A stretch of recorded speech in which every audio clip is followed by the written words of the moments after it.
BBC বাংলার সান্ধ্য অধিবেশন প্রবাহতে আপনাদের স্বাগত। আজ আপনাদের সাথে লন্ডন স্টুডিও থেকে আছি মানসী বড়ুয়া।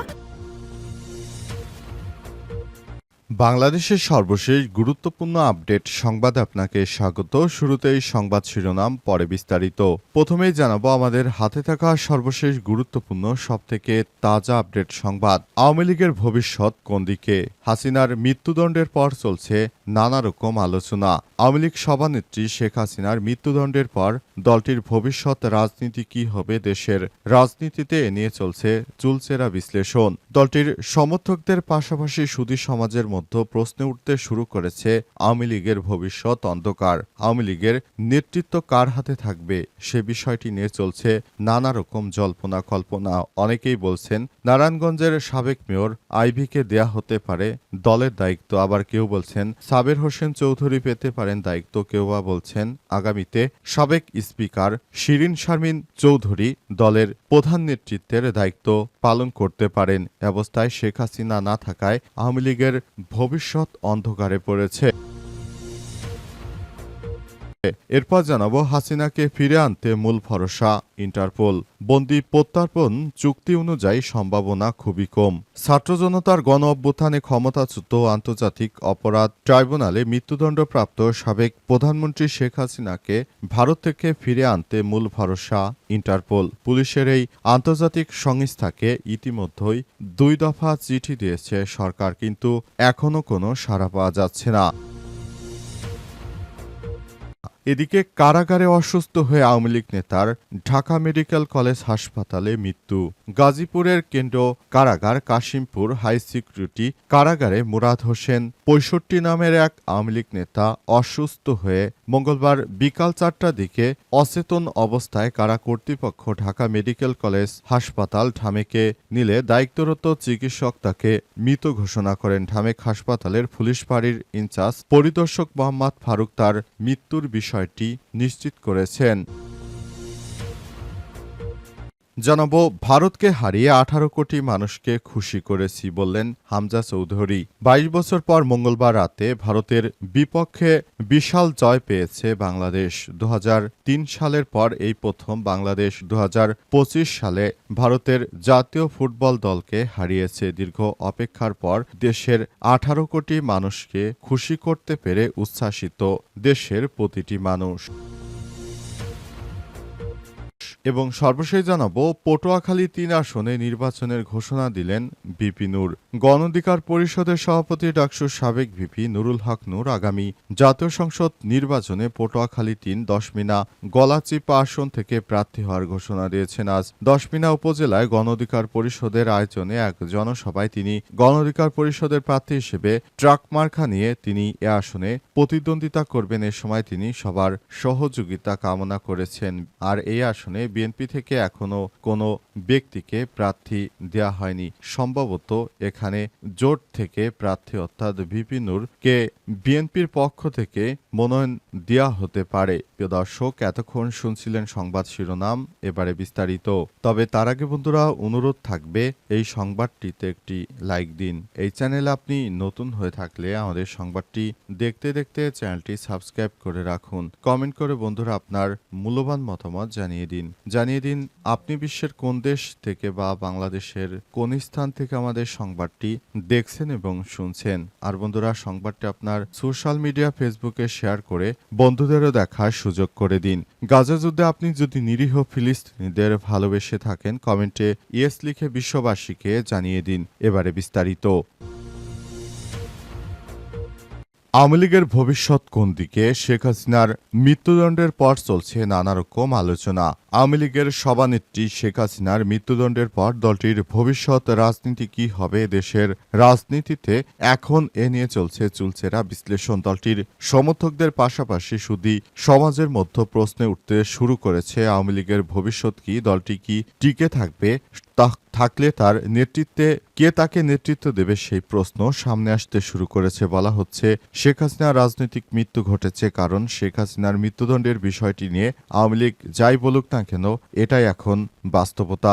বাংলাদেশের বিদ্যমান আইনকানুন মেনেই এই বিচার সম্পন্ন হয়েছে। যদিও ভারতে পলাতক থাকায় হাসিনার মৃত্যুদণ্ড কার্যকর হওয়ার পথে অনেক বাধা রয়েছে, কিন্তু দলটির রাজনীতির কার নেতৃত্বে চলবে নাকি এখন দুর্বল হয়ে পড়বে সে প্রশ্নে নানা রকম আলোচনা জল্পনা কল্পনার ডালপালা মেলতে শুরু করেছে। কেউ বলছেন সাবেক স্পিকার শিরীন শারমিন চৌধুরীকে দেওয়া হতে পারে আপৎকালীন নেতৃত্ব, পাশাপাশি দ্বিতীয় প্রধান ব্যক্তি হিসেবে কেউ কেউ এমপি সাবের হোসেন চৌধুরীর নাম নিয়ে রাজনীতিতে আলোচনায় আছেন। এর বাইরে কেউ কেউ কারাগারে থাকা নারায়ণগঞ্জ সিটি কর্পোরেশনের সাবেক মেয়র সেলিনা হায়াত আইভীর কথা বলছেন। তবে এসব কিছু ভারতে পালিয়ে থাকা আওয়ামী লীগের প্রধান শেখ হাসিনার উপর নির্ভর করছে। তিনি সবুজ সংকেত দিলে দলের সামনে আসতে পারে এবং নতুন কেউ দিতে পারে নেতৃত্ব। তবে তিনি হাসিনার মতো জনপ্রিয় হবেন কিনা সেটা বলা যাচ্ছে না। হাসিনাকে ফিরে আনতে মূল ভরসা ইন্টারপোল।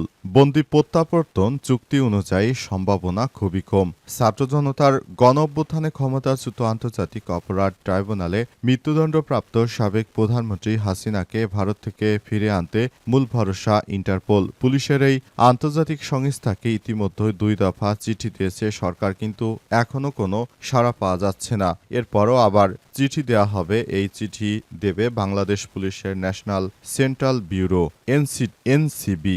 মানবতাবিরোধী অপরাধে শেখ হাসিনার বিরুদ্ধে সোমবার আন্তর্জাতিক অপরাধ ট্রাইব্যুনাল যে রায় দিয়েছে সেটির কপি হাতে পাওয়ার পরই নতুন করে চিঠি যাবে ইন্টারন্যাশনাল ক্রিমিনাল পুলিশ অর্গানাইজেশন ইন্টারপোলে। সংশ্লিষ্ট একাধিক সূত্র বিষয়টি নিশ্চিত করে যুগান্তরকে জানিয়েছে, ভারতের সঙ্গে বাংলাদেশের বন্দি প্রত্যার্পণ চুক্তি থাকলেও সে অনুযায়ী হাসিনাকে ফেরত পাওয়ার সম্ভাবনা খুবই কমে। কারণে ইন্টারপোলের বিষয়টিকে খুবই গুরুত্ব দিচ্ছে সরকার। সরকার চায় যেন হাসিনাকে দ্রুততম সময়ের মধ্যে ফেরত আনা যায়, কিন্তু সে ব্যাপারে ভারতের সঙ্গে বাংলাদেশের 2013 সালে একটি চুক্তি রয়েছে। সেই চুক্তি হচ্ছে বন্দি প্রত্যার্পণ চুক্তি। সেই চুক্তি অনুযায়ী শেখ হাসিনাকে ভারতের সরকার ফেরত দিবার সম্ভাবনা খুবই কম, কারণ চুক্তিটি হয়েছিল তৎকালীন আওয়ামী লীগ সরকারের সঙ্গে। তাই সরকার হয়তো এই পথে না গিয়ে ইন্টারপোলে রেড নোটিশ জারির মাধ্যমে শেখ হাসিনাকে ফেরত আনার ব্যাপারটি সরকার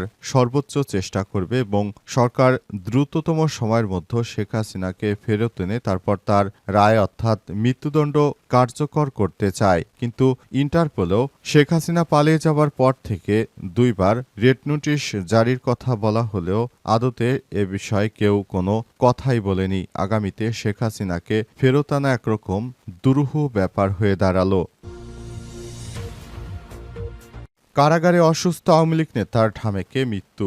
গাজীপুরের কাশিমপুর হাই সিকিউরিটি কেন্দ্র কারাগারে মুরাদ হোসেন 65 নামের এক আওয়ামী লীগ অসুস্থ হয়ে যান। মঙ্গলবার বিকাল 4টার দিকে তাকে অচেতন অবস্থায় কারা কর্তৃপক্ষ ঢাকার মেডিকেল কলেজ ঢামেক হাসপাতালে নিলে দায়িত্বরত চিকিৎসক তাকে মৃত ঘোষণা করেন। ঢামেক হাসপাতালের পুলিশ ফাঁড়ির ইনচার্জ পরিদর্শক মোহাম্মদ ফারুক তার মৃত্যুর বিষয়টি নিশ্চিত করেছেন। মুরাদের বাবার নাম আমজাদ হোসেন শিকদার। তিনি মিরপুর 11 নম্বর ওয়ার্ডের একজন সাবেক কমিশনার, আওয়ামী লীগের স্থানীয় নেতা ছিলেন। কারারক্ষী মেহেদি হাসান সহ দায়িত্বপ্রাপ্ত কারারক্ষীরা জানান, মুরাদ হোসেন গাজীপুরের কাশিমপুর কেন্দ্র কারাগারে 3টি বিচারাধীন হত্যা মামলায় বন্দী ছিলেন। মঙ্গলবার বিকালে 3টার দিকে হঠাৎ অসুস্থ হয়ে পড়েন। এরপর কারা কর্তৃপক্ষের নির্দেশনাক্রমে তাকে সেখান থেকে হাসপাতালে ভর্তি করা হয়। ঢাকা মেডিকেল কলেজ হাসপাতালে তাকে ভর্তি করা হলে সেখানে চিকিৎসাধীন অবস্থায়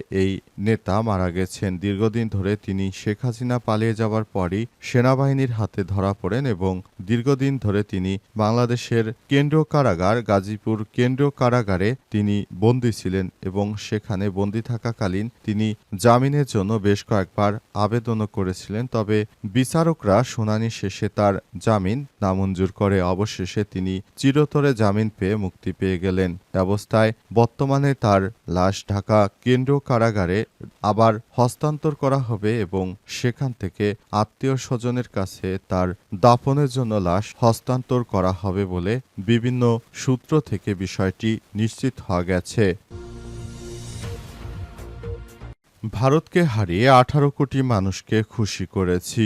22 বছর পর মঙ্গলবার রাতে ভারতের বিপক্ষে জয় পেয়েছে বাংলাদেশ। 2003 সালের পর এই প্রথম বাংলাদেশের কাছে 1-0 ব্যবধানে হারল ভারতের ফুটবল। দীর্ঘ অপেক্ষার পর দেশের 18 কোটি মানুষকে খুশি করতে পেরে উচ্ছ্বাসিত হামজা চৌধুরী। ভারতকে হারানোর পর কোচ হ্যাভিয়ের ক্যাব্রেরা সংবাদ সম্মেলনে এসেছিলেন হামজা চৌধুরীকে নিয়ে। সংবাদ সম্মেলনে তাই বিশাল হাসি মুখ নিয়ে বসেন হামজা এবং প্রথমে নিজের প্রতিক্রিয়া ব্যক্ত করেছেন। এরপর একের পর এক প্রশ্ন তাকে। বাংলাদেশের জার্সিতে সপ্তম ম্যাচে জয় পা হামজা বলেছেন, ভারতকে হারিয়ে 18 কোটি মানুষকে খুশি করতে পেরেছি। পৃথিবীতে আর কোথাও এটা সম্ভব নয়, তাই এটি অবশ্যই আমার ক্যারিয়ারের সাফল্যের মধ্যে থাকবে। হ্যাঁ, মানুষ খুবই খুশি। একটা লম্বা সময় পর, তাও 2 যুগের কাছাকাছি 2003 সালের পর ভারতের বিপক্ষে জয় এলো। 2025 সালে এশিয়া কাপ বাছাই থেকে বিদায় নেওয়া কষ্ট কিছুটা হলেও লাঘব হয়েছে ভারতকে হারানোর পর। আগের ম্যাচগুলোতেও শেষ মুহূর্তে আমরা আর ম্যাচ হারাইনি বা পয়েন্ট হাতছাড়া করিনি, কারণ আমরা বিশ্বাস করেছিলাম যে সবাই মিলে পরিস্থিতি সামলাতে পারবো। খেলোয়াড়দের জন্য, স্টাফদের জন্য আমি ভীষণ খুশি। এতে এত পরিশ্রমের পর দলটি এমন বড় কিছু অর্জন করলো, যোগ করেন তিনি।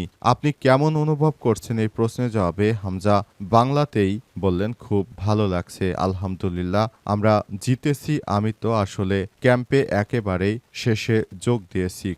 কোচিং স্টাফ আর খেলোয়াড়রা প্রায় 23 দিন ধরে এখানে আছেন। 500 ঘন্টারও বেশি কঠোর পরিশ্রম করে গেছেন সবাই। আলহামদুলিল্লাহ, আজ তার ফল মিলছে।